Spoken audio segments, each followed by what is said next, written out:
Live from downtown Las Vegas. It's the one, it's the only, it's Vladdy Daddy. How's it going, ladies and gentlemen? You already know the DTLV Good Buddies in live here at a beautiful little house of scenery. So we have Mr. Scott Warner, who likes fitness, music, helping others, and you could find him at scottwarner.org. And me, the Vladdiest of the daddies, the mad scientist that almost caused havoc in the downtown, where I blow up 2 apartments, but we don't talk about that. You can find my story at the Fox 5 News on Facebook, and if you look deep enough in the archive, yeah. And we have Mr. Will here, a writer, storyteller, and a hood escapee. You already know, and I have to introduce the Mad Hatter, the Maddiest of the Hatter, Matty Hattie. He's a local Vegas and an animated for the ladies, a signee. What did you do? At his IG today, at AG Mad Hatter TV. Can I correct that? It's not a signee, it's an amputee. That's why he's not on camera. Oh, shit. He has no neck, ladies and gentlemen. No neck. I'll show That was the first thing that came to my mind. Necklace. Where am I? Get me out the goddamn screen. There he is. No feet, no feet. Beat his ass. All right. So today's topic, let's just get into it right away. Current events. And I was able to listen to you guys all in the background. And I would almost challenge and dare say you guys were squabbling over this and wondering, how political do we get? How political do we not get? Here's my thought right away.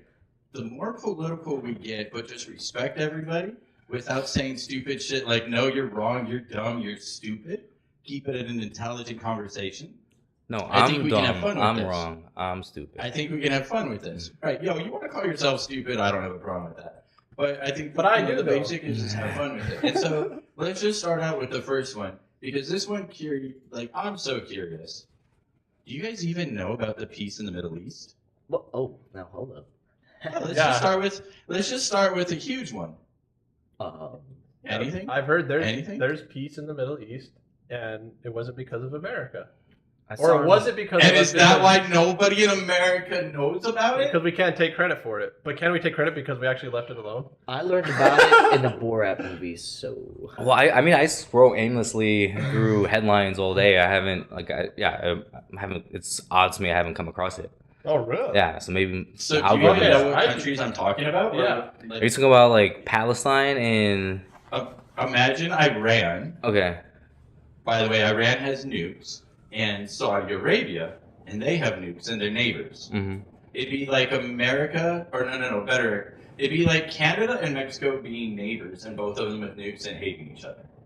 I think we just need to crop dust everybody with weed smoke, and everybody be like, yo, let's not, fight the war, bro. Let's go get, food at the movie theater. Psilocybin better, I think. Jesus. Okay, so you guys have heard nothing about China breaking the deal with Saudi Arabia and Iran? Mm-mm. Oh. I did. Well, I heard China and Russia are all helping. Okay, somehow. no, they're creating money, or instead of going the U.S. dollar, they're doing off the Chinese dollar. Oh. This is crazy fun. All right, gentlemen. By the way, I think all 3 of you are way smarter than me. I've just been reading more. But it is very curious because I find some of you 3 as the smartest guys I know, and we're so locked out of all the world current events right now. It's wild. I can't. Yeah, I saw a video of this Yes, couple weeks ago, so but it's 10-minute video. tying into Whatever that the video one, was it's telling me. the BRICS program, which is Brazil. Yeah, that's what it is. How big is Brazil? Russia, India, China, South Africa. What did I miss other than America? Well, and our neighbors. From my general understanding with the memes that I saw on Facebook, a lot of the countries don't want to grow in dependence on the United States, so they're like, yo, let's work on our things, and then that's what I've heard. I saw that in a meme on Facebook. Okay, well, we can get deeper than that. I will chime in. And so it goes back to World War II. All of a sudden, we won. We had the biggest military. We had 50% of the world's GDP at the time after World War II. When you win, you write the rules. But here we are roughly 80 years later. No, 1945's been a while. So here we are almost 80 years later, roughly. Been a while. Been a while. But I still don't understand. Can you explain it in the most simplest terms on the peace? Yes. No, it takes between someone Iran and intelligent. Saudi Arabia? Yes, I was getting it. Okay. I was getting it. Right. And so originally we based it off of gold. And our currency was based off of gold. Right. Today our currency is based off nothing. Best example, whenever Europeans or Canadians come into town, I laugh at them when they have to transfer to the US dollar because all we do is put another coin worth $1 trillion in the bank and suddenly we have another $1 trillion. It's based off nothing. What kind of pyramid Nothing. scheme is that? Goddamn nothing. And so the BRICS wants to recreate the old school idea of, well, shit, we've got all this gold and natural resources. Let's make it off of that. And so all the other countries are going to be like, all right, well, how much gold do you have? How much gold can you put in this reserve? And this reserve will print this much money based off of how much gold you have. Ooh. Huh. So already existing currencies. So are they going to? And they're combining all. So, okay, so imagine China being in charge of it, and China can put a bank inside, because again, you're the victor, you're the best. It's just like we have the IMF here, the Treasury, all of it is here in America, because at the time we won. Right. And so China's going to do the same thing of, well, let's put a bank in your country. However much money, aka gold, you put in there, we'll print out this much money, but only to back the gold. So you can only print out as much as you're putting in as a country in gold. And we'll monitor it, we'll watch it, and now our dollar bill is based off of something that everybody in the world values. Huh. I like computer parts, and I think we could get gold from there. So, yeah. The GPU prices are skyrocketing because I'm assuming because of that. I have 2 fillings. Does that mean I'm a? That means I have 2 phone lines. No fillings. That means you're vested, though. I'm vested. Ooh. Right. Your grandfather in? I'm grandfathered in. You should just go in and get. This should just give you a credit card. Which is also a lie. I don't have 2 fillings. What's wrong with having 2 phones? Run with that lie. Nothing. I just don't have them. Okay, What do you so think the now Chinese are next going to do? one. X-ray you? So the next one, and I feel like it will affect Vegas in a way, is so the yuan is suddenly going to become the new thing to purchase olive oil. So now that they have Iran, Saudi Arabia, Russia, imagine every single country that hates us, but we're like, hey, bro, you accept the US dollar for our gas, oil. Again, World War II, we had the biggest army in the world, like 80% of the world's army at one point. So they're like, yeah, sure, bro, sure. But today they could be like, yo, fuck you. Yo, what happens if tomorrow suddenly we have to purchase all of our gas with the yuan? The yuan. The yuan. The one. The yuan. One currency. The yuan. Yeah, What does that do for the gas and dollar here? it would just mean gold price is going to skyrocket. Gold will skyrocket, I mean. I mean, And that means people will use dollars to buy gold, but then what happens when you do that? That means the value of the dollar goes even lower and gold goes higher. I think it's the inevitable. So, like, you could totally scare people like, this is the time to buy gold. And it might actually be, though. That's what's kind of funny. It might actually be the time to buy gold. Absolutely. I don't know, my bank account is a reflection of my lack of knowledge of economics. So,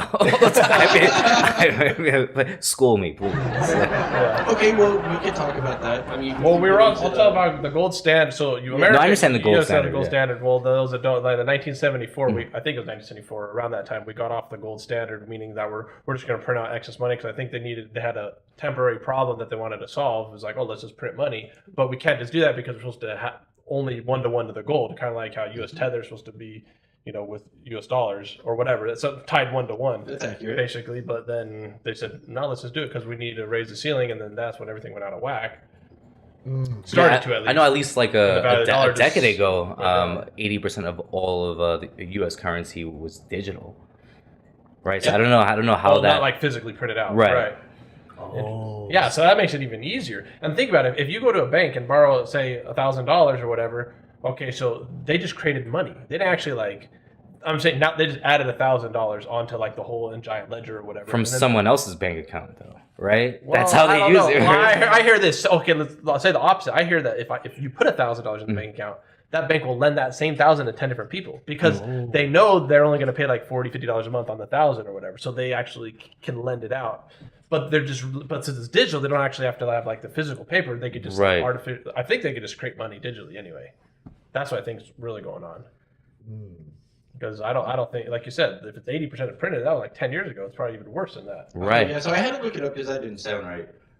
The digital GDP is at 10.6 or approximately 2.3 children. And that was in 2020. Did you say 2020 was. Oh, so I was 2020. completely off? Did you said- say Yeah, children? completely off.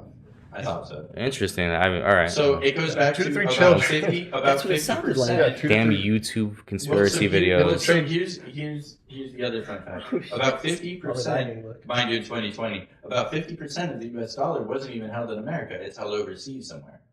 So it's in paper form. So you already have 50% more or less overseas somewhere floating around. We need to build a giant magnet to absorb all the monies. Jesus. No, we need like something. I mean, there's. we need like the a money's digital. not- We need what we've been saying for the last 10 years or whenever Bitcoin came out. We need a decentralized currency that's that's not connected to any government. We really got to get on that. Ooh, That's like the way to go. But the thing is, like, it has to be fast. Like, it has to work for the everybody. You know, it has to be real easy. You know what I mean? It has to be a simple. That's the thing. Like, you have to have a smartphone to have it work. You know, that's already like isolating so many people. Right. You know, it has to be easy somehow. I know some companies are trying to do it where like they'll give you a credit card or a debit card, but it's basically with the cryptocurrency, so it's like a bank account. So that's like a step in the right direction, and I think that is where a huge step in definitely the a right step in the direction. right Yeah, direction. because like to buy coins before, you used to have to like, oh, well, first off, you had to have a computer. So what, you know, I had to have a computer just to do stuff, and then like you have to figure out how to work that computer. Then you got to download programs and like store stuff, and then like you have to update the software. You lose wallets and you lose all your money, and then like you can't just call the bank. Hey, I forgot my password. There is no bank to call. It's all your 100% responsibility. So it takes a lot of responsibility on the individual if you make a mistake. And like there's a story of this one guy, like he had like, I don't know, a couple of Bitcoin, but either way, like when it's worth $50,000, you want to get that coin back, you know. And he had like every time he tried a password, it would say, oh, it didn't work. And then it would like, okay, now it's 2 seconds to try again. Then 4, Right. and actually doubled up to where he had to wait 4 days, 8 days, and then it's like 16 days. So he started writing. He's like, after a few times of this, of messing up, you're like, oh, that's not my password. You start writing down every single password exactly by the letter. Right. And then eventually he was able to eventually get into it only because like he never updated the software and he had to have some hacker come and do it. Like it was crazy. One of my biggest financial Yeah, regrets is like because I was on the forums during like Bitcoin's inception, and Yeah. like I heard about it, like, you know, like I was reading about it, and it was like it felt like a movement at the time, but still, as someone who's like who asks a lot of questions and hesitant to trust things that I read online or even you know, like things spoken to me, I remember like filling out the form to create a wallet, you know, to start mining back when it was like, you know, like Oh, wow.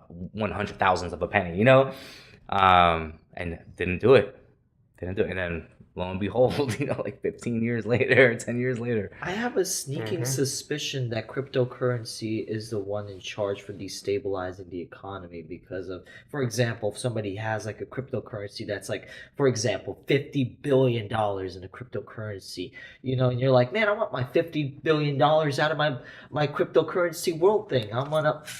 And then like the government's like, yo, like I don't think we have that much. Like, what do we do here? You know, that's just my opinion. I don't know, but it kind of makes sense in my mind that it would cause the destabilization. So that's over leveraging. It's kind of like if the bank borrowing all that, lending out all this money, but then all of a sudden it's like, oh, they want their money back kind of thing, or vice versa, whatever it is. It's like, oh shoot, I actually lent it all out. I don't have enough to eat. But if I only have to pay you $50 a month here and there, I can do it. But if like someone cashed out, like so the liquid exchanges, they're supposed to have that much money on reserve. Like the idea of like United States coin, I think the original idea was, okay, if I give out $1, I need to have $1 or if I mint $1 digitally, I need to have $1 in that bank account, and it's supposed to be audited by third parties. Was that happening? Who knows? You know, but then they'd have stuff like. Then they started getting into other things like traditional currencies or traditional like investments. Is like they would own like like assets. Like, well, I have this house that's worth X amount of money, so say it's worth, the house is worth 100,000, but I only want to borrow I only want to like use that as like $30,000 as like liquid or whatever to like offset like the cryptocurrency cost or whatever. So in other words, they started saying, oh, we have this asset in the portfolio, so if you could liquefy the asset, but it's still not $1 because the idea of the dollar is like if I just show up to the bank now, I want 100% of my money right now, cash, done, or at least sent to my, or I mean, like, how do you get it? Like, what are you going to use it for? You know what I mean? But like, the thing is, you can't get it all in cash. You know what I mean? No, they'll give you a cashier's check. They'll give you a check or something, but it's still digital, right? But let's say you want, but the thing is, if it's like a house or an asset like that or a car or something like, yeah, there's value to it, but like there's a turnaround time. Like you still got to sell the house, so somebody's got to buy the house. And yeah, if it's like a stupid, crazy deal, but that's usually only give a crazy deal if like you're like going bankrupt or something like that. Because if the house is worth 100, why are you going to sell it for $10,000? Especially when you owe 30 to like the person you lent out the money or whatever. Or they're trusting their money with you and they just want it back in that scenario of like giving money to the bank. Huh. So yeah, it goes deep into that kind of stuff. I think Vlad just had so when you have say 50 billion, like you're saying, you have $50,000 worth of Bitcoin, but you have to be able to sell that. So you would want to spread your 50 billion, put little here, little there, because you actually have to sell it to somebody. Like having Bitcoin is worthless if you have nobody to trade it to. Yeah. So you have to take some, like, the thing is with Bitcoin is it's trading. It is a Ponzi scheme, yeah, sure.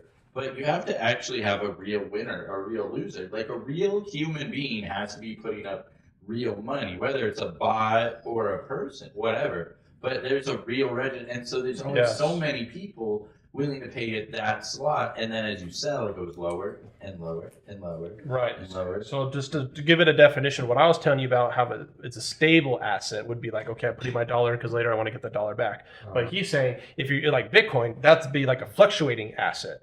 It's a variable because that's based on people buying and selling. And well, like you can't sell it all at one time, but the thing is, everyone's buying it. Like it's going to go down because the demand is going. Well, if it's selling, then the demand to sell is going high. In other words, like inversely related in that sense. That's why if everyone keeps buying, the price goes up because everyone's trying to buy it. And then like, oh, well, if this guy's going to buy for 100, I'm just going to sell for 105. And then it's like, hey, I just sold it for 105. Everybody knows, like, well, if you sold for 105, I'm going to try 110. And then it just keeps going up until everyone's trying to, and then like if everyone's trying to sell it or if one big well, that holds like a huge portion of it. And he just says, he puts a seller for everything. Then everyone that has orders already in, like people right now, like they have orders in like, oh, if it drops down to, like say right now there's orders in probably right now. Oh, if it drops down to $1,000 of Bitcoin from I don't even know what it is now. Say it's like 25,000 or something. You like, already know. Like bets. Like I know he has. I show him them all the time when I hit one. Yeah, it's like so like there's all the all the orders are out there and like imagine the old Wall Street where they run around like, oh, I got a ticket. Okay, I got this guy. He's gonna pay $100 for one coin. But then like there's someone out there that's I'll pay $10 right now for a coin, right? So but all those sellers will get like filled. Or I mean, all those buy orders will get filled if one guy like literally just sells everything. But you can read about the Hunt brothers. They're the one they try to corner the silver market.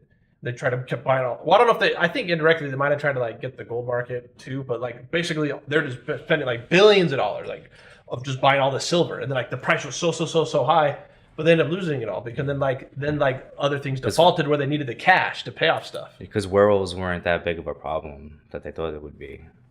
Yeah, exactly. They're thinking they could sell these silver daggers and stuff.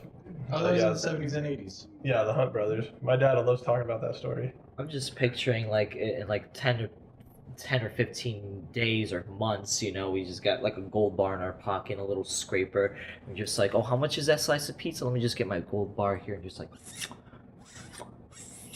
oh, more? And here's a tip for you. Oh yeah, that'd be so cool. That's what I was thinking because like Parmesan cheese, like Parmesan cheese. Like just right? You're making it rain. Yeah, you're paying gold weight. And gold is soft, actually. Like actual 100% gold. That's 24 karat gold. You just kind of flake it off. Get a little money. Oh, that would be an exciting world to live in. Post-apocalyptic America. Yeah, well, that could happen really soon. So good time to talk about post-apocalyptic. I think we all know where I'm going with this one. Who wants to take a Donald Trump idea? Thought? Anyone know what's going on with Trumpy today? Oh, here we go. I don't think nobody wants to dabble into that topic a little. This is a big one. I like 34. I saw 34 counts of what is it? Indicted for 34 counts of fraud. What is it? exactly. More or less 34 counts of hush money for Right. how he bribed her, how he lied about it. Just 34 different lies, all revolving Stormy Daniels. Uh-oh. Uh-oh. I They saw. found out. Oh, it's just me. There we go. I thought. My thought is that it's a very petty one. Well, I I don't mean, yeah, really- you're getting them. It's just like when you get a mobster for taxes, right? Like you couldn't get this asshole for anything else, so instead you get him for hooking up with a slut. Seriously, of No, all the I- dumbass things No, it wasn't this about. guy's done, they're gonna nail him on the cross for hooking up with a slut and giving her money. One, don't call her a slut. Two, it's not for him having sexual relations with her. It's for them using campaign money to pay her for her silence, which is wrong, right? We can all agree Yeah, on Oh, that. that's what they did. Right. Oh, okay. So yeah, using campaign funds is where it really comes down to silence her. Well, I think that's So, a like, rich no one- person problem. He just doesn't understand where the money came or how to use it because he's so used to just money, handing it out, donation. He's Ignorance- a reality There. TV You star. can't Not that claim, it makes it better. you can't claim ignorance when it comes to committing a crime. I'm doing 120 on the highway. Police pull me over. I'm sorry, You officer. died, I son. didn't know I couldn't do that. No, there are laws, and if you break them, it's not your. It doesn't matter Yeah. if you didn't know you couldn't break them or not. Right, Like, but it was the AI Neuralink in your head that did it. that was not, man. Ooh. No, you're right. Yeah, you can't claim ignorance on the law. Mm-mm. Yeah, that's why you got to research when you go to other countries or states, even. Okay, so yeah, I'm not buying that one. I And mean, so, yeah, that's not. Yeah, and then I especially if you got how much money, you got a lawyer. Like, hey, bro, hey, Okay, you so know, best You question. got lawyers, yeah. Best question. We all know Donald Trump. We all have an opinion. He's one of the most popular guys in the world. He's going to require a jury. a hung Thoughts. jury. Thoughts. He's gonna How do pay you- them juries. How do you get a fair jury on this? Seriously, promise. That's like He's got a You got to gold have like a big super yacht. jury then. is this kind of case going to a jury? yeah, Yeah. No, I don't know. I think he. it's supposed to. Uh, If it goes all the way, you have to get a jury for this. I learned about Trump through South Park, so I don't know. I mean, Cheetos, right? Well, a jury of his peers. Who would his peers be? Boomers. Boomers. I don't know. Ponzi, the person named after the Ponzi scheme. I mean, the person who the Ponzi scheme is named after. I don't know. Dr. I mean, what do you Ponzi. do? Do you get to ask people, hey, did you vote for Trump? Did you not vote for Trump? Do you pick them because they voted for him? Didn't vote for him? Well, that's the Didn't vote at whole. all? Oh yeah, right. That's the whole Don't jury care. picking Isn't he process, Isn't he right? like the first president that ever got indicted, though? He is, yeah, for the Wow. United States, yeah. Yeah. Wow. After being president. Yeah, former president, right? First former president. Someone said They just don't want him to run. someone I was speaking with today said they're not a fan of Trump, but they think it sets a really bad precedent for the future, which I think is completely bullshit. If you commit a crime, Mhm. then you should face the consequences. Like that's it. I mean, not that I agree with like all Yeah. with all consequences of crimes, because myself, right? He's just under a bigger microscope. Under a bigger microscope, I added up I listed all the crimes I ever committed, right? And I looked up all the minimum sentences if I were to get caught for each one, not like including repeat offenses, right? Yeah, so I've sold bud a couple of times, right? But I only included it once. So with all the crimes I ever committed, with all the mandatory minimum sentences, I would have to do 80 years in jail Jesus. if I got caught for each one. Do I think I belong in jail? No, right? But yeah, I don't think that he should, just because he's a former president, he should be able to get away with crimes that he committed. He should, like, no one should be exempt. Joe Biden should pardon him. Joe Biden should pardon him. That would holy That would shit, make that his would whole thing seal go the away. deal for him. That would make the whole thing go away, yeah. Oh. 2024. Because you always hear about, like, I've heard, like, presidents, like, they pardon the guy, like, their last day, some random guy, like, you know, I don't know. I mean, they can't do that. That would be a So unifying thing. That would be very interesting. Yeah, that would be. He would probably win if he was to run again. Yeah. It would Wait, so if he's But- currently like, this is the question I asked earlier, but I didn't look up. If he's so like during he wants to run 2024, right? Yeah, So I'm assuming. I if don't he's know. yeah, definitely. So if he's like currently like facing criminal charges, does that like disqualify him automatically, or can he still run while he's like going like? No, you can't run. Is that Well, that's so. Yeah, that's interesting. As far as I understand, if he gets committed, then he can't run. So if he loses this, then there's potential that no, he might not be able to. Right, but I'm like, saying this could last forever. It's not gonna. This is not gonna be settled by the next election. 2 years. No, he has to. He doesn't get sworn in until January 2025. Right. So it'd be 2 years. Yeah, I see what you're saying. January 2025. So, he has to extend this thing. But the thing is, I mean, he has to be convicted. I think because if you have a pending lawsuit, I mean. They all probably have pending lawsuits, is what I'm saying. Like, if you're at that level, they just like. Yeah, but is a lawsuit criminal? Well, that's what I'm saying. It's just a lawsuit. It doesn't mean anything's happened yet. I kind of want to say this, like, who has no sin casts the first stone, though. Whoa, dude. You know what I mean? It's like I want to look at I like that. He should be if he commit a crime, because us Joe Blows, we're getting everything. We're paying up. If we do a crime, we're getting in trouble. You know, what I mean? We're paying the price. Joe Blows. So I don't care who you are. You should, you know, everybody should get looked at. Okay. I mean, there's a lot of politicians. So what were you talking about? So the first time is 1974. Ford pardoned Nixon, and that was the impeachment over Watergate. Right. Oh, okay. The second time, I didn't know about this one. Donald Trump pardoned George W. Bush. He's a Donald funny Trump guy. became president? For any convictions of let's see. That's the ultimate. Wait a second. He wasn't indicted, though, right? It was. I don't know. Maybe he was for 9/11. Okay, so it says, and I'll just read Who it. knows? The second instance occurred in 2021 when President Donald Trump pardoned his predecessor, former President George W. Bush, for his role in the 2007 conviction of former Illinois Governor Rod Blagojevich. The pardon was widely criticized as an abuse of power, as Bush had not requested a pardon and not been accused of any wrongdoing. Okay. Trump basically just wanted to bitch slap some Democrat named Rod. Can people see us live right now? So I just got a message saying that we're not being. They can't find us live. We should be. I even have people talking to us. Yeah. Well, what would? Okay, how about? Great question. We're on the real DTLV live. Good Buddyz one. Okay. What would you guys do differently if you guys were presidents? How about that? Huh? Who would I pardon?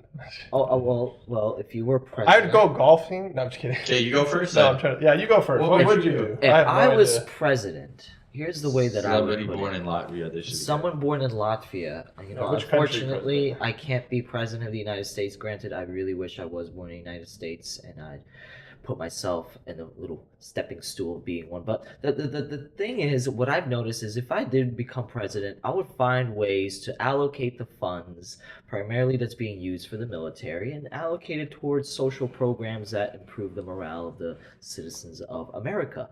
And because we, if you guys are aware, we have such a large budget going towards the military that it's like, wow, we, like, maybe if we could take a little bit, just a little bit, not a whole lot, you know, how we want our jets and our nukes, you know, just a little bit, you know, and, you know, put into bettering our educational system, or, you know, fixing the water problem in Michigan, or, you know, just finding ways to make America actually great again. Not the Donald Trump way, the Vlad way, you know, like just making the perfect country where we put the best minds in charge for the finances, how to manage finances, and not corrupt schmucks that run Wall Street. You know, just the right mindset that, like, hey, you know, like, we could actually fix the U.S. dollar and make it cool again, you know, and, you know, let's, you know, you could start buying ice cream for $1 instead of $3.48.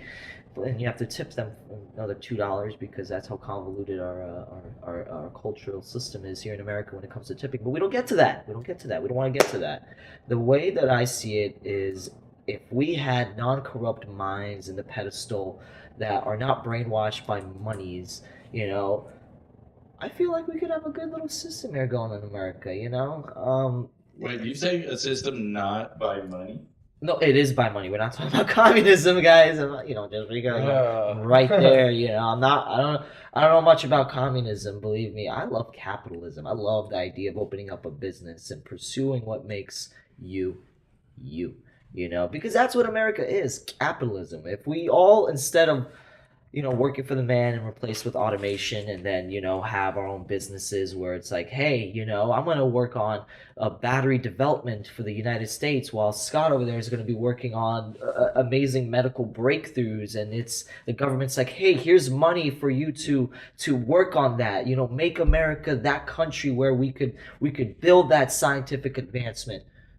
Yeah, the $1 billion ideas. And it's like, yo, let's put the money where it's possible, where we could make, don't put this out of context, America great again in a logical form factor where everybody is happy, not in a communistic way, if that's even a word, but in a way where everybody is working and it's the whole little cog gear system where everybody's pursuing their dreams and passion. Like farmers, for example, you know, granted, you know, they have their own aspects where they're not allowed to leave their land and go on vacation because people tend, you know, to steal land and like animals and stuff. The thing is, farmers, their morale is like more, I would say more better, if that's even a phrase, because like they're doing what makes them happy. They're just building things to advance America by having the food, the crops necessary to feed the American peoples, you know, and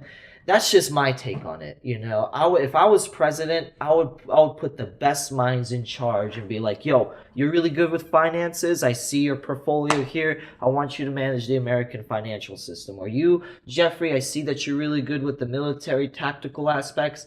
I want you to focus on bettering the military system where we don't have vets on the street, you know, begging for money, that they're being supported in a way where they actually have a good livelihood. Like, there's got to be some kind of system that, like, AI, ChatGPT, could formulate the perfect political system for America because, as you guys know, ChatGPT is such an amazing, I would say, such an amazing aspect that's been implemented within humanity. But if you look at it, if there's a way we could just put the right statistics into this blueprint, into the system where it's like, okay, GPT summarizes what we need to do to fix America, then there we go. That's the way that's the second option we could go through. But I think we should have the right minds, not a boomer to be a president, but like a nice hip Michael. It's like, hey, dude, like, let's just like fix like America, you know, and I'm just gonna touch this one button to formulate the perfect blueprint, bada bing, bada boom, you know.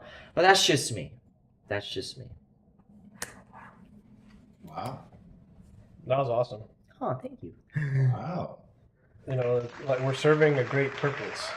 You know, it's like the farmers, like, you know, they're serving a great purpose. You know what I mean?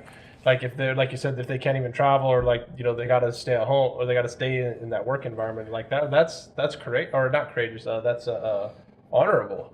You know what I mean? Because like I'm saying, that's like the greater purpose. And like talk about like the AI and the chat and all that. Like imagine if like we're really not united. We're all not connected. Meaning like there's not one message that could get sent to everybody. You know what I mean? And if you did send a message, like if you could say like a tweet, like for example, like a 140 character every morning, like what would you actually say to everybody? And everybody like would read it.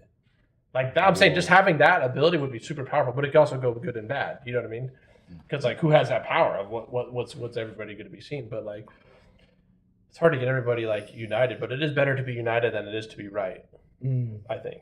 At least that's what I've heard, and I've seen great things come of that. You know, because you just work towards, like you said, a better future and stuff like that. Be united even if you're wrong. You saying? Well, it's better to be united than it is to be right.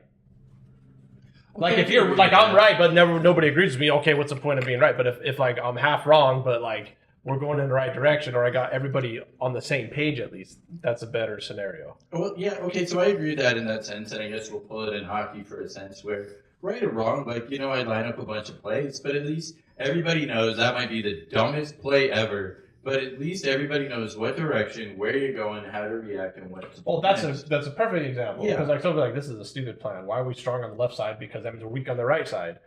And then the other team's like, well, they're strong on the right side and weak on the left side, or whatever. They're seeing it, but then they don't talk about it. They're not talking about it. But the thing is, they're still weak on the other side. Yeah, it doesn't matter. It's just you're just changing the dynamics. Yeah, you can lose harder on one side, but you can win better on one side, and that's the type of like changes you got to make sometimes. You know, when it comes to life. I mean, I see it as like we can disagree with one another, but still want like our country to do well and prosper.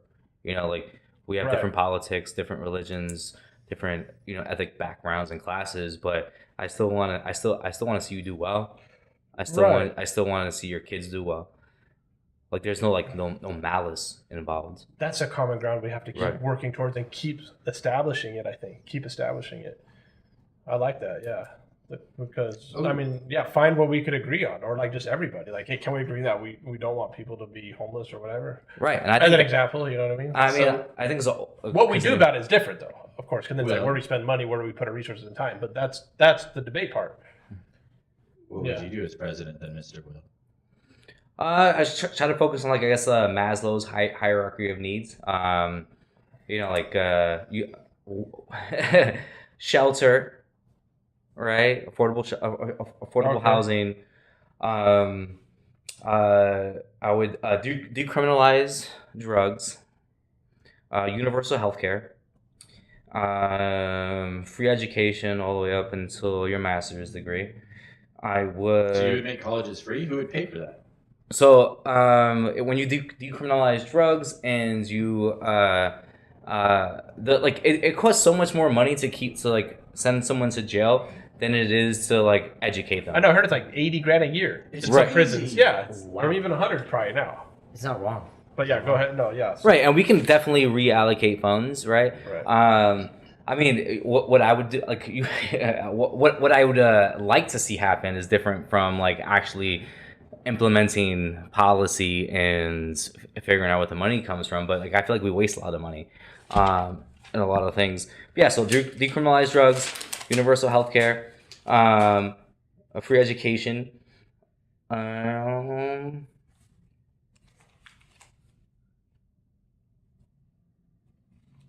I like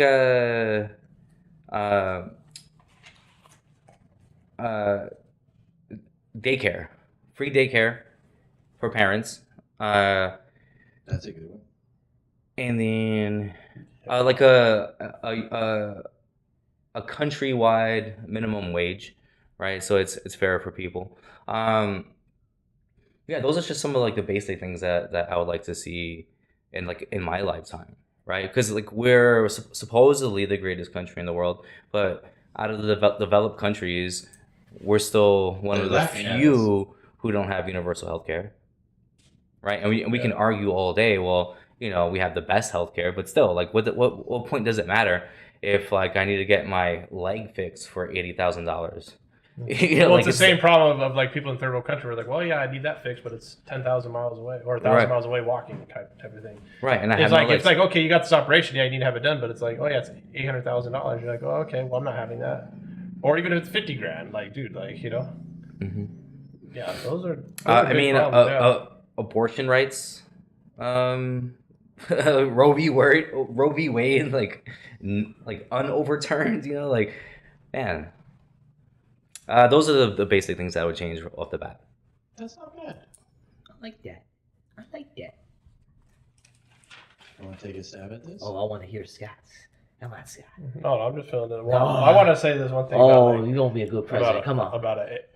Well, this is not about president. Oh, you want me to be Make president? teeth. Make teeth medical problems disappear. This is a medical thing. I thought about this, but it's basically an AI wheelchair.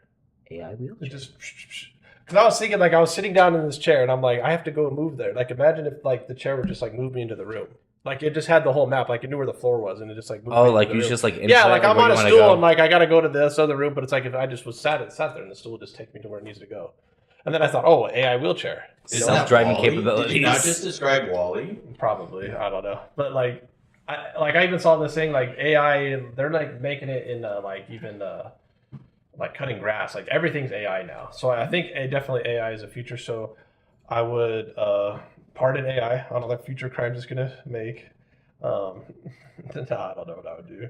I would definitely like get around people that have been in that, and I would just hear them out, and then I would know what I'd want to do. I mean, but like I agree with like a lot of stuff that Will said. It's like we have to more so. I'd even say just like we have to have everybody needs a fair opportunity somehow, some way. And then I might even kind of like the curve system. So it's like, okay, well, your family. Well, I mean, we kind of have this too. It's like, hey, if your family's net income is $1 million a year, you're probably not going to get like a lot of these free services. You know what I mean? But like maybe the kids still should get it. You know what I mean? As far, well, like if you're still living at home, like you already have all this stuff. Why are we going to spend money on you? So that's like another thing that's interesting. You know, it's like the people that need the help, often they don't get it. Either like maybe they don't even know how they have to fill. Sometimes it's just about filling out a form. So I think I'd want everybody to be connected one way or the other. And you know, instead of like whether it's like a phone, like if everybody had a phone or something that could do basic internet stuff, I think that would help a lot of people. That might be a good way. And just give it free. You don't have to sign up nothing. Just boom, here you have it. The internet is a human right. It should well, be that's what I'm saying. That's right, kind of what I'm going at, because then like I'm thinking like how could I give them more opportunity with the internet? They go find a job, or they can do this or whatever, you know, or they can connect with somebody that has that opportunity. Because I'm saying like the government shouldn't. Our government can't give an opportunity. It needs to allow that pathway to happen. I'd rather them help that part of it, you know. And you can even argue that they shouldn't even help with that. But I mean, we saw during quarantine, like how unfair it was, like how the income gap was just vastly unfair when kids had to do remote learning, but they had bad internet connection or no internet at all. So now you have like kids doing their homework at a Starbucks. For like doing their lessons at a Starbucks when other kids can do it in the comfort of their own home, right? Yeah, and if it takes them 20 minutes to walk there, 20 minutes back, or 10 or whatever, it's like that's all the time out of their day. You know what I mean? Damn. But then the other kids get lackadaisical now to watch cartoons though, so it's like you always have to have like a certain level of struggle. You know what I mean? If it's too easy, then it's like then you're not you're just taking advantage of it being too easy. Then if it's too hard, or like you're just going to give up on it. I don't know. It's a very human, because the human endeavor and trying to find purpose and going for greatness like that. That's a wonderful thing. But a lot of people, they don't do that. They don't try to better themselves. But what you said, one thing about like, I want to talk about the minimum wage. I don't know if you can make it even, because they have a federal minimum wage, so there already is that. Where so it's federally, but it's last time I checked was $5.15, but that was like 10 years ago. I don't know. So I don't know. It's still really, really low though. Mm-hmm. But because like I know some areas it's based on like what the I don't know if it's cost of housing or just the average income or something, but like there's got to be a way where people that can work will work, and that's why I think it comes down to the opportunity again. So yeah, I really don't know what the solution is. We gotta help people with mindset, because I like the idea of free education and stuff like that, because I know education does give you, again, more opportunity to showcase your skills and stuff. And advances a country based on scientific aspects. It could be anything. Oh, I picked daycare because my first job was at 14. I worked for I applied to the summer youth employment program for New York, and they placed me to the closest like summer school program for like elementary school students, just maybe like a mile away from my apartment. It was called BCAA, or the Brooklyn Chinese American Association.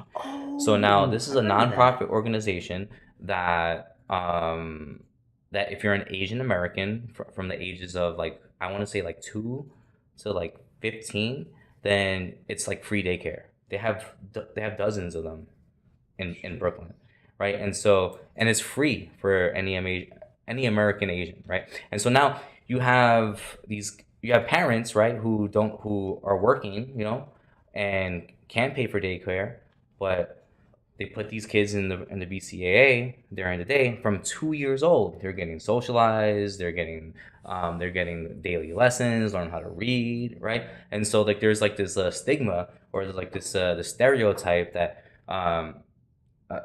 that like Asians are just smarter. Well, no, part of it is that like in my neighborhood is that they have that free daycare early on, right? They have an advantage already because of these programs that are available, right? And so just think about if every kid had the opportunity to socialize, to learn from 2 years old, had a safe place to go after school, or when they, like before kindergarten, before you don't have to pay. And then at the same time, my best friend who was raising a little girl in elementary school in Brooklyn, just 2 blocks away from the nonprofit BCAA, right? He paid for his daughter's daycare, which was $160 a week, right? And that's the huge difference, right? It's such a benefit for families to be able to get that early childhood education that they need and deserve. And I think that would make such a huge impact, right? Because once we instill that love of reading, that socialization, you know, I think you'll start to see huge leaps You're of right. improvement. So you're so right on Yeah. so many levels. Because we're paying for school taxes or whatever. Why not have a daycare? It's only a few extra hours. Right. Yeah, like the cost should really be much. Now, of course, we'd want it for everybody. You know, everybody, rich, poor, anybody. You know, Right. Let them be able to put their kid there if they want. Yeah, that'd be huge. Saving that $640 a month or whatever. Yeah, that's huge. Yeah, I agree with that. That's a good step in the right direction. Everybody should have access to education, as well as adults who want to leave their child while they're going to work to support a life for their kid. So I'm seeing in a perspective where if you drop off your kid at a daycare and you go to that job and you want to make sure that you get as much money as possible from that job to build that future for your child. So I kind of see where this would be very important aspect in the human life in terms of development, especially for a child. So that's something that I wish would definitely happen is daycare programs, educational programs, and Wi-Fi for all, because Yeah, everybody should have access to internet and education. So very powerful, very, very powerful, honestly. And it's like, That was some interesting takes. mhm. I don't know how much I go for that. I think I definitely can play devil's advocate on a lot of that. That was interesting. Yeah, I'm sure. Because your goggles alone are worth what? $3,000. Okay, listen. These are $80,000 goggles, all right, bud. googly These are Gucci's right here. Gucci's. All right, well, let's just put some thoughts in for everybody. the little American flag. America. Oh, I showed up ready for this one. Oh, gotta get my desk. Okay, let's think about this. Going back to you can throw $1 trillion in the bank whenever you want. I had to look it up. There's only, and I had no idea there were this few. There's only 7,000 hospitals in the United States. What? I was like, whoa, 7,000. We should have more. I mean, 50 states. That's a lot. That's a lot per state. Also need a transit system. Now, Right. okay, so now hear me out. Now, again, the whole being able to print out $1 trillion. And let's talk about 3D printing. So imagine being able to print out a hospital, but now we could reprint it out, let's say 7,000 times. But what if we made every hospital worth $1.5 billion? Because I had to look it up. The most state-of-the-art hospital in Dubai went for $1.4 billion. So fuck, 7,000 hospitals at $1.5 billion each. We buy the most state-of-the-art everything. It's not even that goddamn Or hard. rebuild it. There's just too much money to be made. We would be taking so much money from all these corporations. They would be lobbying so goddamn hard. But tell me nowadays, we could make a 3D printer and print out some beautiful hospital, but redo it 7,000 times and make it the most beautiful state of the art. And while it's 3D printing, order every of the most badass, top of the line nonsense. Yeah. Honestly, I'm on board with that because a lot of the construction workers, There's especially no in Vegas, excuse. they're There's no working on excuse. Charleston and it's still not done. You ever seen the itemized list of like things you have to pay for at the hospital? Like those It's paper crazy. cups that you have to drink from, cost like Oh. $75 a pop. Oh, So that's what I'm let's saying, start with that. Let's stop But so surcharging our if hospitals the for government the. had all of that done right. paid for. Now, here's the thing: I do believe that there should be still private and public.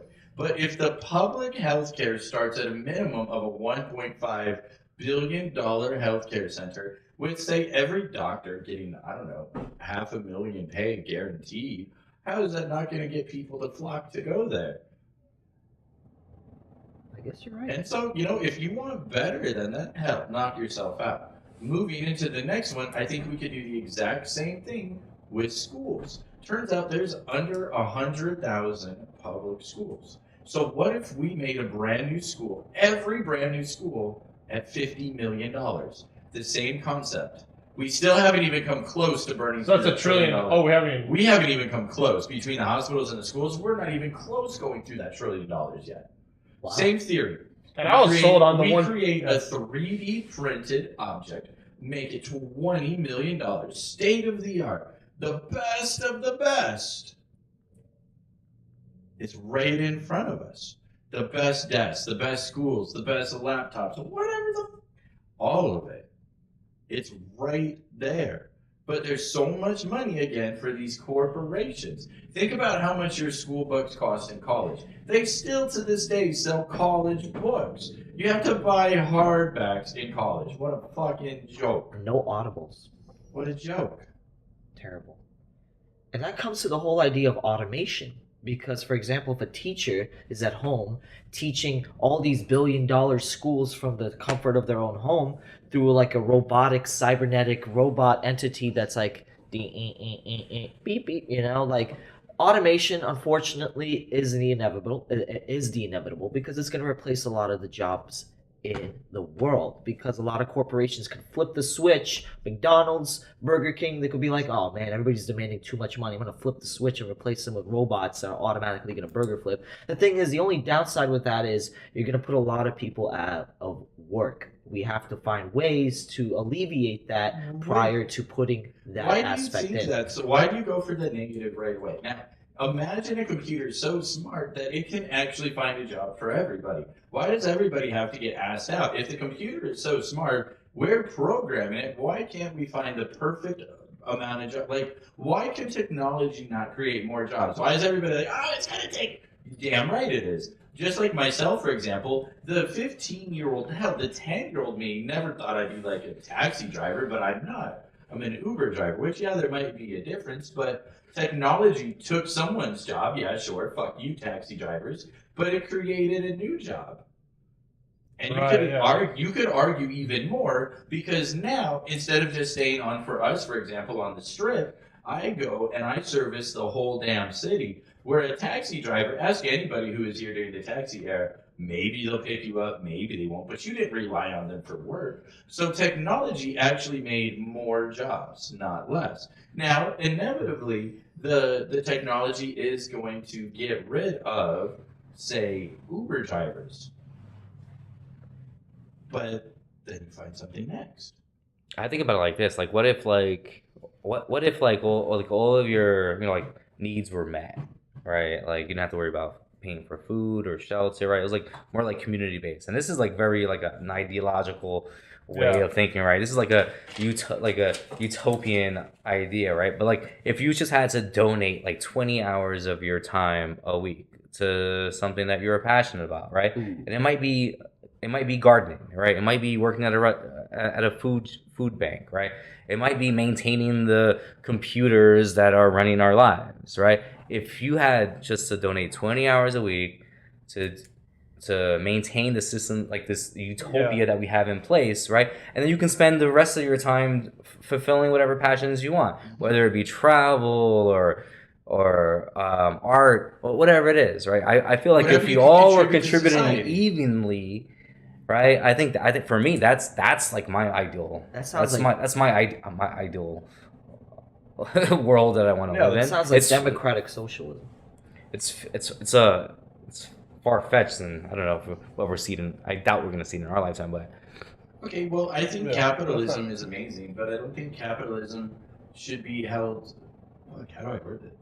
It shouldn't be like a goddamn religion, man. There has to be give and take. It can't be the Holy Grail, the Holy Bible. It can't be it's the foundation. But so why can't we have a little bit of fascism, a little whatever? Fuck. Maybe too far, but no. The thing is, what you're saying is like capitalism it's like the best we know so far. But there's going to be something better. It's just like let's still work. Don't say we don't want to like hinder our progress or innovation just because we already have capitalism. No. There could be a better way still. We have to build upon the things that we've learned. But look at China, for example. If you throw money at something, you pay people a great living wage. Holy fuck, they don't care who they work for. They just want to know that at the end of the day, they're the rich goddamn sugar daddy. They're going to go home and have great with their family. I mean, And China's under a you can- dictatorship, bro. It's not. I mean, You can buy loyalty, though. But that mean, doesn't you make it can't- terrible. So what if like America started? it's not. It's like you. But in China, like you can't own a business and not have the government like Okay, in but- your business, right? It's completely different. Like they But our run healthcare is the same everything. way right now. We just word it better, label it better. Yeah, China's like you're 20 hours of working in the coal mines. Yeah, they're enslaving people there still. Like, The way that I see it is I played a game called Democracy 4 on Steam.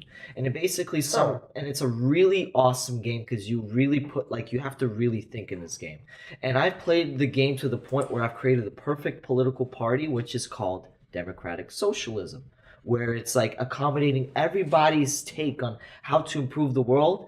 And it's literally in this one game simulation. I'd highly recommend you guys checking out that game. It's on Steam, $15 to $30, and then you literally play around with numbers to formulate the perfect political party that's gonna benefit everybody. And democratic socialism seems to work because that's the game. That's what it tells you. You succeeded the game through democratic socialism. Like, oh, that's the political. is Bernie Sanders the dictator? Oh, Yes, I mean, they have their version of Bernie Sanders, but it's a really fun game if you like numbers and if you like analytics, and it really helps with that sort of thing. It helped me, so and that's the political party that the games simulated to being. So ChatGPT and Democracy 4, perfect America, number 1.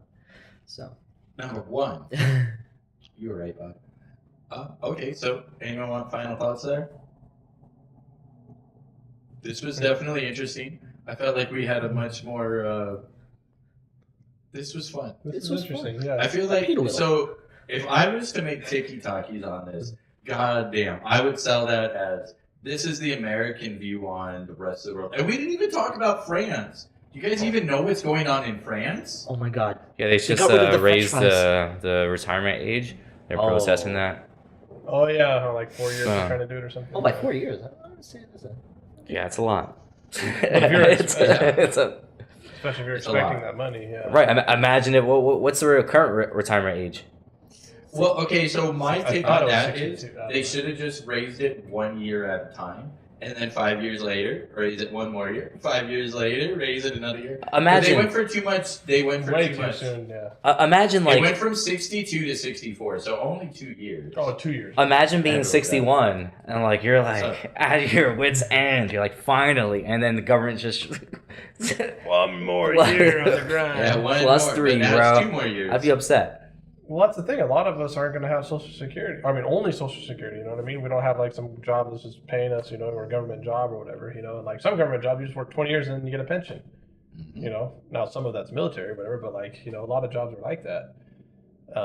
So think about that too. It's like, do you want to rely on that system or not? So that's where capitalism comes in. We got to create our own business, man. Yes, Sell our own products and services. yes. And then, yeah, I like that. Then it's this our own effort is the limit, Sky's the limit. Yeah. Are we calling it there then? Yeah. Yeah, those are I mean, if ChatGPT would regulate the world, we should have like a whole congress of people because ChatGPT needs to be regulated. So if we were to create the perfect system for the world, and there's like a congress of all these countries come together, and the ChatGPT is in the middle, nobody's able to rewrite the code and stuff, and it's like all regulated, and we let the AI decide the perfect system for the world. I think we should try that. We should put like a little think tank system for little something models. Oh, and next week I want to talk about how we've as a species we've transitioned from the age of the gun to the age of the drone. Okay. I read an article about that many years ago. That gave me goosebumps. That's next week. Ooh. That's cool. Well, ladies and gentlemen, boys and girls, children of all ages, that's today's podcast. Holy shit, we covered a lot today. All the way down from the silver market. Yeah, I remember them Hunt brothers. We talked about presidential pardons. We even talked about the healthcare, school. I mean, I tried to throw in a little math for good measure, but let's be honest, that didn't work out really well.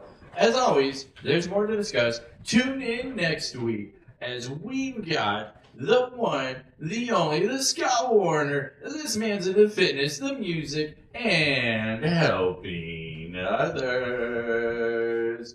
You can find him at www.scottwarner.org to find all of his social medias.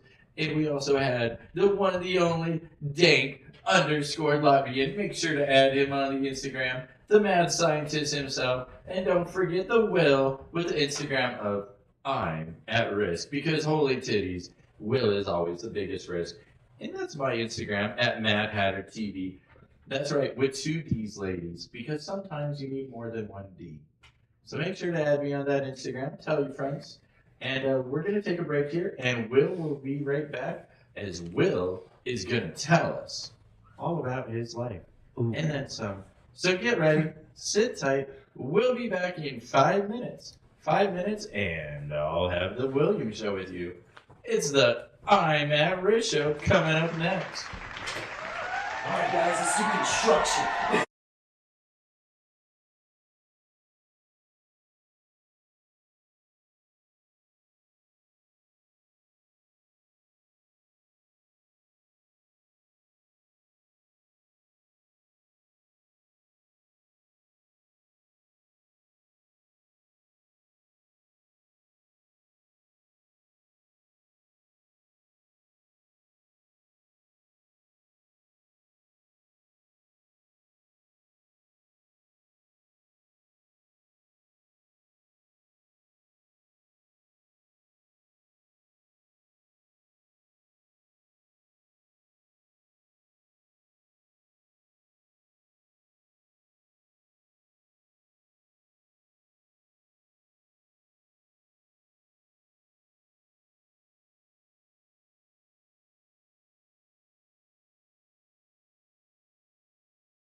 We'll be back in 2 minutes, you guys. 2 more minutes. Rawr.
Oh, hey everybody, how you going? We're starting about right now.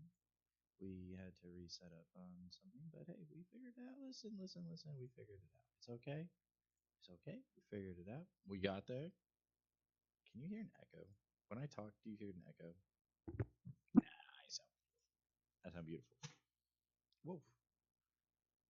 Anyways, Anne, Bob Smith, how are you? Bob, you were right though. It was 62 to 64, and it was 10 trailing. So we would have to readjust the like 1.5 billion to maybe like 100 million, but 100 million is still pretty goddamn amazing. Hi. Yeah, I feel like okay, you were right. Like yeah, that might have been too much, but you could still make it. That make a couple 1.5 billion ones. I feel like it would just depend on what area and how big. Maybe do like like a small, medium, and large based on how big it would need. That would kind of be my thought on that one. I think. You know? Yeah. Yep.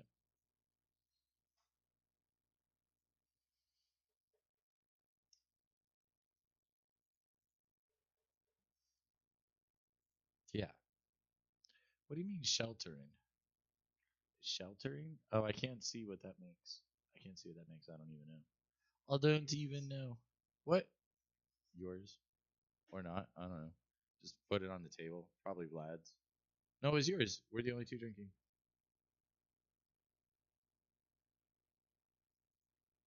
Well,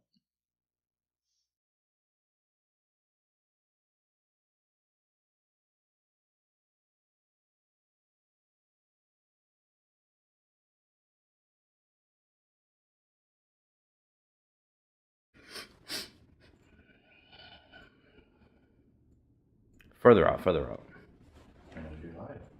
Further out.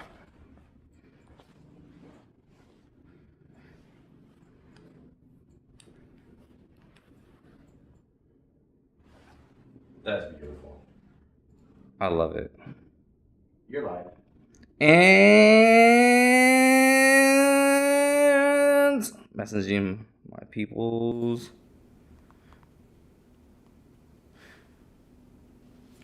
Welcome to Talking to Yourself. So, talking to myself for me has always been about writing, or at least when I really started to develop better habits, better means of self-reflection, and really improving my overall states of my physical, mental, and emotional well-being. I'm currently writing a book, a memoir, about my experience growing up in a bad neighborhood in Brooklyn. And it's when I really started writing about my life where I started to see great change. And so I have a collection of writings in notebooks that I have to transcribe in order for me to complete my memoir. So each week I'm going to read a couple of passages from my notebooks as I transcribe them and reflect on them. But first, like, how are you guys doing? Are you guys okay? Like, how was your week? My week for me was, I think, a little bit disappointing. I had a Rubik's Cube competition on Saturday, and typically I have like the right balance of debauchery and productivity. But leading up to the competition, there was like all these accumulating bad choices that made me underperform Saturday. I went to the competition setting out to beat my previous records, and I beat all of them except one. And although I'm like really proud of that and happy for that, I felt like I could have done so much better if I would have given myself some time to practice, some time to rest, and not like shown up to the competition dehydrated, tired, and a little bit hungover. So I'm gonna take that, and moving forward, the next competition, I'm really going to try to make better decisions leading up to something that means a lot to me. And I think this first piece that I found in my notebook is a really good, it's a really good starting point for today. It's a poem called "The Perfect Plateau of Tipsy." So, I found a place I wish didn't exist, eclipsed by a sip, a sniff, a feeling of remiss. I take on the world with the ball of my fist. I face a fifth due to a broken tryst. You will be missed. Oh, how I love when I reach the perfect plateau of tipsiness. When I reach that plane, I gain confidence. I'm stronger, faster, smarter. It's not just arrogance. My wit is unmatched and exude brilliance, but only for an instant. I hit my peak and lose my conscience. What affliction I have with this addiction. A drink, a bag, a pill. Smoke and coke is my prescription. Drowning in the bottom of a bottle and bagging until I face eviction. Listen, it's not a habit, it's a hobby. Fuck your perception.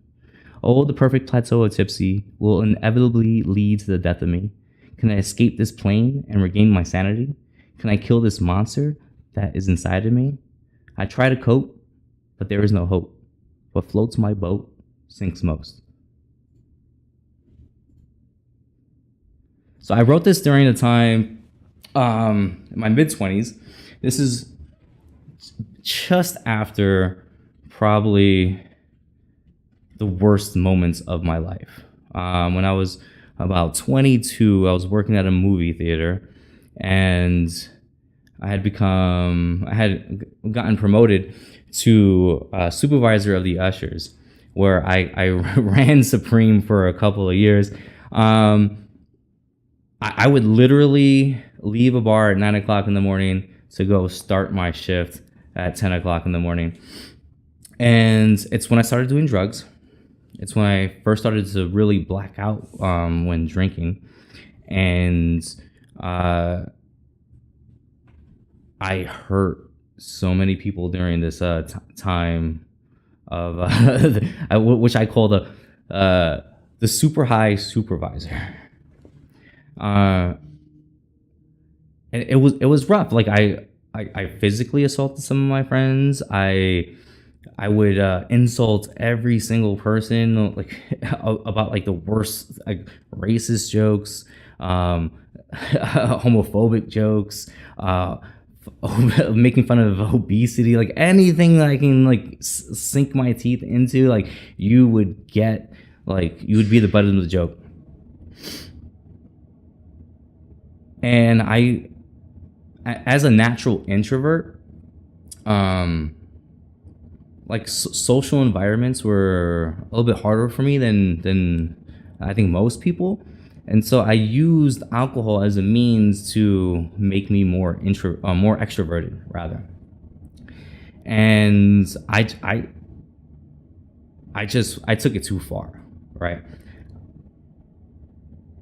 There's like this threshold I feel that when you have the right buzz, all of a sudden I'm the best pool player in the room. I'm shooting darts. I'm the most social. I'm the most outgoing. Like I'm dancing. I'm having a good time. But there's like a real fine line between like that perfect plateau of tipsiness and then just flat out drunk and then borderline violent. I used to say I used to get the 3 Fs, right? It would be I either wanted to fight, fuck, or fall asleep. And people hated that if I didn't find a girl to latch onto, or if I didn't fall asleep, I was most likely ripping my shirt off in the back of the bar, getting kicked out by security, trying to like pick a fight with somebody. And I think to this day, I still suffer from a little of those like those problems of feeling like social anxiety. So sometimes I want to like grab a drink when I'm meeting people. I want to like I just gravitate toward that idea of I'm a little bit better when I'm a little bit buzzed. And I don't think that's actually the case. I think it's a crutch that I've been holding on to for a long time. And I don't think it's as prevalent in my life as it was in my early 20s, but I can still see the effects. Right, I partied a little bit too hard last week, for sure. I didn't give myself enough time to rest. I didn't fulfill all my responsibilities, and the competition was important to me, and I feel like I failed myself. Even though I accomplished my three out of the 4 of my goals, I think that I'm sort of like being a little bit hard on myself right now still about the actions that led up to the competition. My favorite line, this is what floats my boat sinks most, is probably one of the greatest things I've ever written, and I think it's so true. I feel like the things that I've done and that I enjoyed, I think for most people they either got arrested or like got hurt, or like ruined all their relationships. I was lucky enough to people understood I was genuine, and I was like going through a moment during it was like 2 years of the super high supervisor that when I took some time to reflect and really like kind of understand like what was like motivating me at the time to get this drunk, to really like make these choices. I think that they understood that I in my regular life didn't actually mean it, even though it's not an excuse by any means. I think I was able to mend those relationships because they understood that I was going through some really bad times emotionally and mentally. And yeah, so fortunate to still have all those friends today. Let's move on.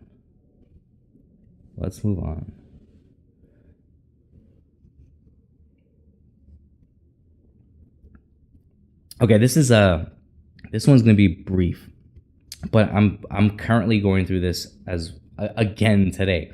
This one is called Homeward Bound, and it's supposed to be a short story about my time living in my mom's apartment with my brother's pit bull. I listened to the pitter-patter of anxious pacing outside my bedroom door, night after night, year after year. It starts as a slight annoyance until the moon drifts past my view from the window, and the continuous pitter-pattering of psychotic pacing enrages me until each sadistic step back and forth feel like hammers against my bedroom door. I lay in darkness and silence, grasping my stainless steel blade until hours pass and the sound of his steps fade along with the night into day.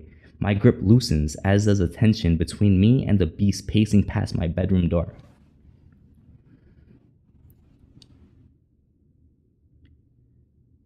So this is a short story about my brother's pit bull, living with my brother's pit bull. And so it has like a what is it, Edgar Allan Poe, The Raven. I'm trying to go for like the Raven vibe with this because my brother's dog was raised in the same household as my brother and I, and I mean, I came out. I have some anger issues, and this dog was like a sweet dog, except he was a big pit bull who was like misunderstood. And I still have a scar in my hand from him biting me because he was very possessive about his toys and bones. And I would be like, I would get stuck with these thoughts of like, what would I have to do to survive if my brother's dog were to ever attack me, right? Because it felt like it was inevitable. I mean, it was inevitable, right? Like he bit me. And so I have these intrusive thoughts of me having to like battle my brother's dog to the death. Rest in peace, Spanky. It was a good boy, but crazy, right? And you have like these, and it's like similar to people on the street, right? Like some people are just, they go from 0 to 100 real quick, right? Their only response sometimes is violence, even though like you don't want to partake in a violent confrontation, right? And I'm stuck like thinking about what I would do to like defeat this beast. And I promise you, like, I don't think there's a dog out there that would be able to take me because of this. Right now in my current community where I live, there are way too many big dogs that are without a leash. The other day, there's like this cat that lives across from us that sometimes gets out and just like chills around the grass, and it got chased up the tree by a couple of pits that weren't on leashes, that their owners couldn't control, right? And I constantly worry about this, right? Because I I love animals. There's like nothing. There's nothing in my there's I do not want to hurt an animal, but like faced with this predicament, that animal's going down, like without a doubt. Like I always carry a knife on me, right? I'm sure positive I would get hurt, but I feel like it's super frustrating because you can't blame the animal. You have to blame the owner, and for its upbringing, for its emotional and mental fucking well-being, right? And it's so unfortunate that like these like big animals who can like tear you to shreds are being left alone to wander my apartment complex. It's super frustrating for me, and I hate that I even have to think about actually having to incite violence on one of these animals. And I hope I never do. But this Homeward Bound is one of these reoccurring intrusive thoughts that I have that I feel like shouldn't be necessary.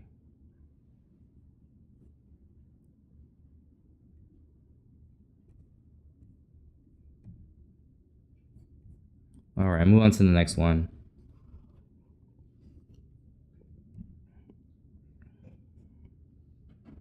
Okay, this is another poem. It's called Glass. It's actually one of my favorite poems. It's pretty short and sweet. This is back when I was in my mid-20s, getting my shit together, right? It's a lot of these pieces are. And my coworker who used to sit next to me, she was an artist, and so I had this like little bucket that I would bring in out of my locker, and it just had a bunch of random themes, topics that we would spend 20 minutes writing. I would spend 20 minutes writing about that topic, and she would spend 20 minutes drawing the topic. And so this came from one of those themes. Flowing along the current of uncertainty, I fill your void, we put one another at ease. I am water, unstable and unbound. You are my glass, keeping me safe from the ground. Dependent on each other, together we are one, until you slowly crack and I begin to run. Maybe we aren't meant to be. You're too fragile to hold something as free as me. You can't bear my weight. You slowly break. Our connection fades as I drip away. My glass shatters. Your water crashes to the floor. It takes time to accept we are no more. You'll melt and be molded into a vase. I evaporate only to become rain. Both of us sprouting a flower in our own way.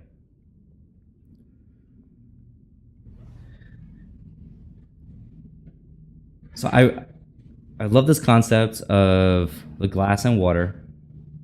For me, this is about a relationship that's really hard to let go of, but necessary to be able to better yourself and move on for the next relationship. Like, it took me a really long time to understand that just because you love someone doesn't mean that you have to be together. And as long as you treat every relationship as a learning opportunity for yourself, you know, I spent a lot of time blaming everyone else for my shit, and not really looking inward and understanding that I've contributed a lot to the problem, to the failures of the relationship. And for me, this poem was cathartic because it's like, wait a second, like I can appreciate that that the relationship that I had was good, at times great, but really we're not really great for one another. And so that's, for me, like, this is like me like telling myself, hey, you know, we're like, if we both come out of this relationship with like an open mind to like learn from it, then our future relationships can be that much better. And I look back on all my relationships now, and I think I can see faults in my actions, my behaviors. I can see faults in their actions and their behaviors or lack thereof. And I'm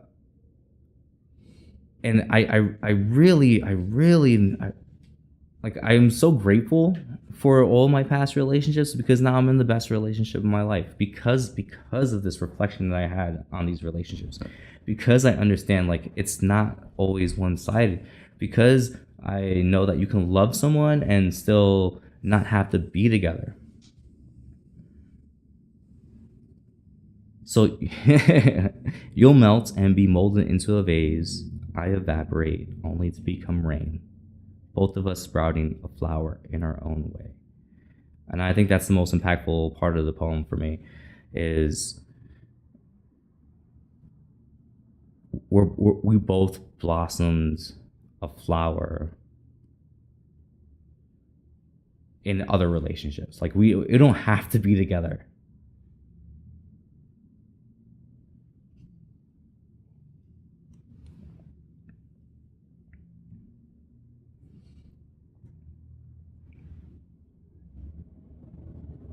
All right, I think I just have a couple of more to go through. Let's see.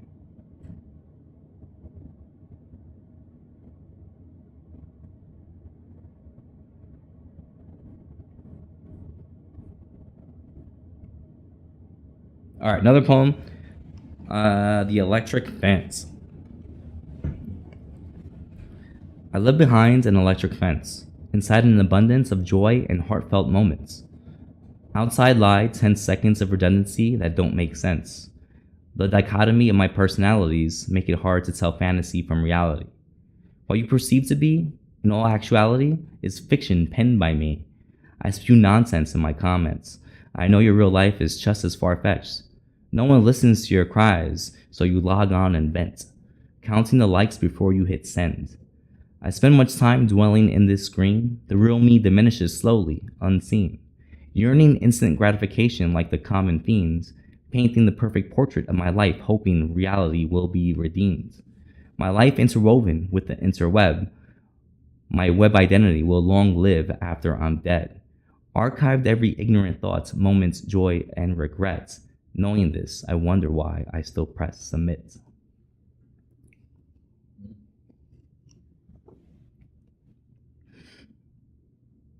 So I think this is a problem that plagues us all, right? Like addiction to social media.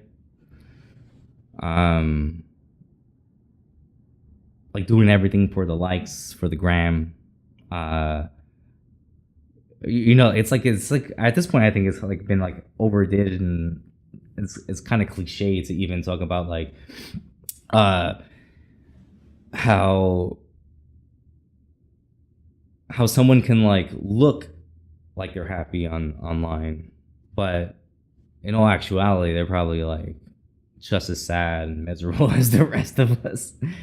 And it's crazy, right? Because like we can like go out to the store, we can go out during our day to day and just like capture these really cool moments, but like the rest of our day is pretty much shit. I mean, I feel like that's how I felt for a long time, just trying to get this like instant gratification of likes, of views, of like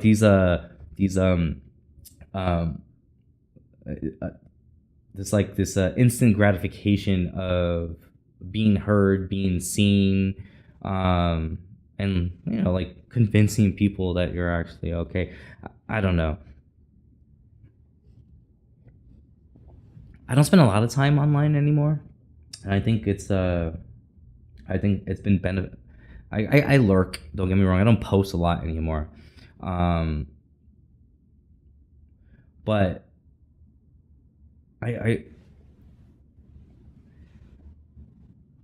like now we have screen time, right? We can actually see like how much time we spend on these on these applications, and it's interesting to me, right? Because it's like it's a waste of time. Like do I really care what my friends are doing, or like, you know, like eating, or what their thoughts are on on the current state of events, right?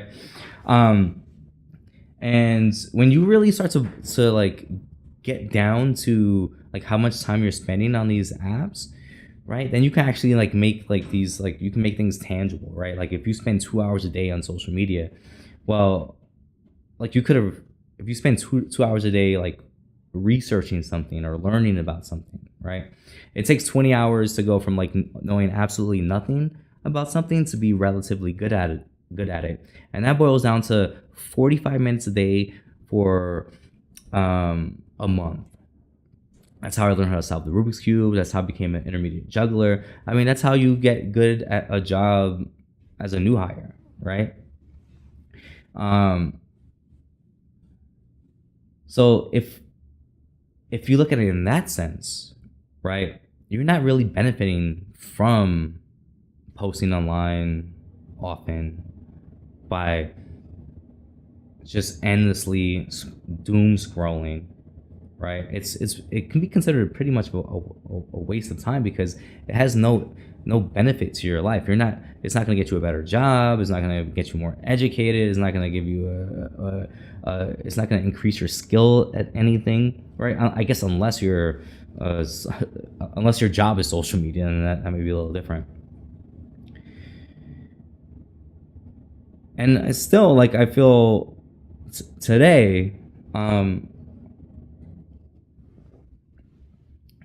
sometimes I do want to get acknowledged, right? Sometimes I do something cool and I want to show people like, hey, Will's not dead. A lot of people lost a lot of bets. That's for sure. But I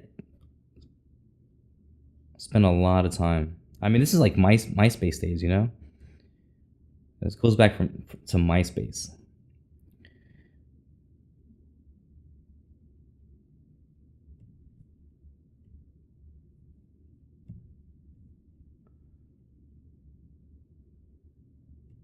All right, it's gonna be my last one. It's a personal essay. It's called My First Love. I don't even know which version of this, honestly, because I've written like 7 versions of this. Apparently this is from 2016, so 7 years ago. Okay, my first love. This has been the most difficult decision in my life. For so long I've been aimless, confused and tired, with no light at the end of the tunnel. Everyone I've sought for advice has muttered some version of follow your heart, without understanding that I've been at my heart's mercy for as long as I can remember. It has led me astray into your arms for 15 years, and now for the first time, I had to ignore my heart and use my brain and logic in hopes to finally move on. I love you. You know this.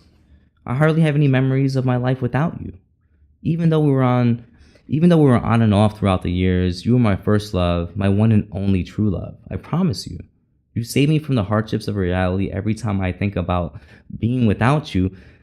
You save me from the hardships of reality, and every time I think about being without you, waves of terror rip through me. I panic because I'm not sure how to live without you. Where will I turn when I need comfort for when things become overwhelming? I always come running back to you for a grasp of our lust, my fix, our love. I can't do this anymore. Remember the hurricane? Everything shut down. Not us. It was just me, you, a 32-pack of beer, watching movies. Just us. Just your comfort. You're the tiny spark that gently lights my dark room at night. You're the cool breeze that brushes against my lips. You calm my mind to a peaceful ease at the end of every chaotic day, and you jumpstart my every morning. But it's not enough anymore. We've had so many beautiful moments together, but the bad are starting to outweigh the good. Sometimes I feel your presence alone can be suffocating. I find myself miserable whenever you're around too much. It's to the point where I don't like to bring you around my friends because you make them feel uncomfortable. I've been hanging on to you for too long for stability, that I no longer need. I'm sorry, but it's over between us for good this time. I know this may be too much to ask, but I want to put you to my lips and taste you one last time. I want to feel your touch, your warmth, and consume you completely so I can hold on to the final beautiful moment with you once more. Hey, remember when I was an angry 13-year-old boy searching for something to hold on to? Something real? Something that would make me feel better about myself? There you were, calling me across the room, luring me in with your natural charm and colorful demeanor. I walked over to you, pulled you out of my mom's purse, went to the bathroom, put you to my lips, struck a match, lit you, and inhaled your sweet, soothing smoke. I was forever changed by you that day, forever drawn to your grasp. You became my crutch. You mean more to me than most ever have, including beer, drugs, shit, even most women. No, this wasn't an easy decision for me. I will forever carry you with me until the day I die in the most beautifully tragic way. This is what's best for me. Thank you for getting me through so many ups and downs and for always being within my grasp when I needed you. I know you'll be okay without me. We'll be better without one another. I need you to know you always have a special place in my lungs, but I'm excited to say I finally have the strength to choose logic over love. Love you eternally will be Cain. And this is a stupid side note. P.S. Mary Jane has always treated me better. So I wrote this 7 years ago, and I still smoke.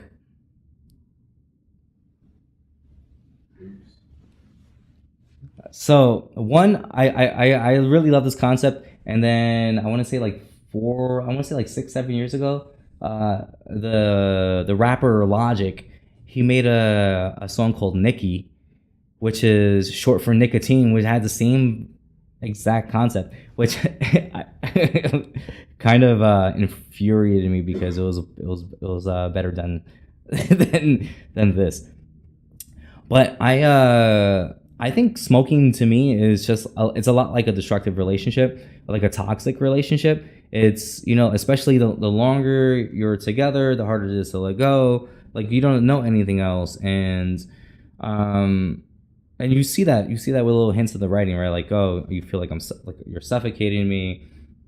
Obviously, it's smoke, but like people can suffocate you as well when they don't give you enough space. You know, bringing around like my friends. A lot of my friends don't smoke anymore, but it's just me out there puffing, blowing smoke into their face accidentally. So it's like, and it's hard, right? At this point, I've been smoking longer than I haven't been smoking, and there's a real like chemical hold that it has on me. Like I feel like I'm one of the most calmest and chill persons around. You know, I have like a lot of patience, but you know, like 24 hours without nicotine, and I started getting anxious. I'm like irritable. Sometimes I'm like in damn near tears. And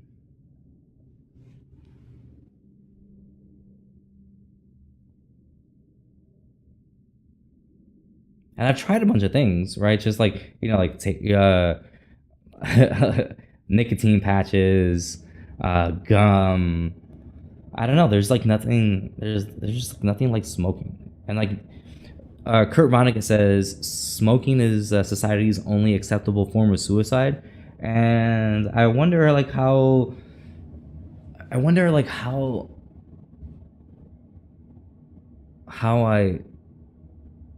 I know it's bad for me, and I've had like waves upon waves of destructive behavior in my life. So I wonder if like this is like the last thing that's like that I'm holding on to really fuck myself over.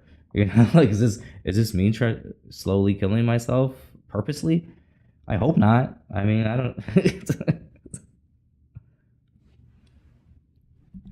And it sucks, right? Because you constantly hear like, "Oh, I quit cold turkey." You know, I it's mind over matter.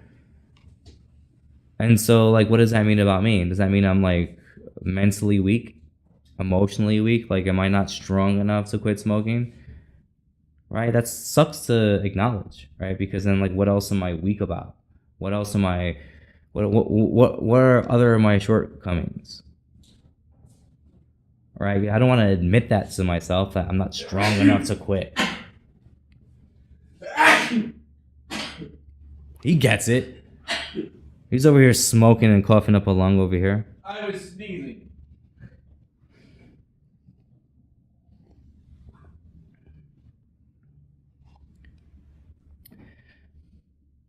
So I don't know. I don't know why I'm still holding on to this cigarette.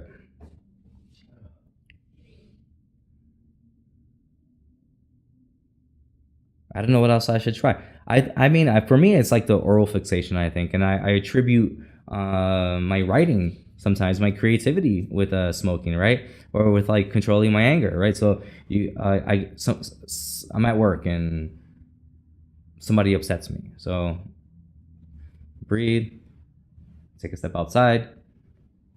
I light up a cigarette and I take a deep pull and exhale. Breathing exercises, right? I'm like, I don't know it, but I'm practicing my breath. I'm calming myself down, right? When I'm writing a piece and I'm stuck, I'm just staring at a blank screen, or like I'm stuck on a sentence, I remove myself. I go outside and smoke a cigarette. All of a sudden, 3 minutes later, I'm outside, I'm like, it hits me. I throw my cigarette out and I go and I'm like, boom, there's magic, right? So a part of me fears like that I'm gonna lose my creativity, when really I'm just like removing myself from the problem, right? We're like taking a step away from the idea, like leaving the room to give myself a fresh perspective. And then, I mean, the withdrawals from nicotine are fucking real. They are real. And it's one of the hardest things I ever had to experience. Like, I mean, it's really hard on me. Like, I'm like having a nervous breakdown sometimes when I try to quit. But again, like, is that just me being fucking like mentally weak? What do I do? Like some like cold plunges? Do I have to meditate with the gods, right? I think all of that. I think all of that. I think I have to just accept that smoking is gonna fucking kill me. There's like no benefit really from it, right? I'm making all these excuses to continue smoking when it's just like financially it's one of the worst things you can do because they're so fucking expensive. Health wise, I'm shortening my lifespan when I want to live long enough to see the fucking world change, right? But I'm fucking stuck in this cycle of addiction.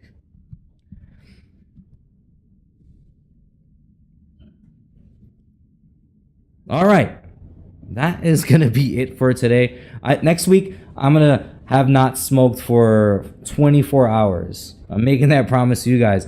Melissa, please, if you're listening, come pick me up. I'm being held against my will and forced to host a podcast. I haven't. Please. Mom, come get me. Same time next week, guys. Enjoy the rest of your day. Bye, everybody. Give a round of applause, everybody. Give a round of applause. Bye, everybody. Thank you for hanging out. You already know what to do. Subscribe. DTLV, Good Buddies, the Mad Hatter TV, and all the other great ones. That was I'm at risk. The will be Cain, everybody. See you next week. Bye.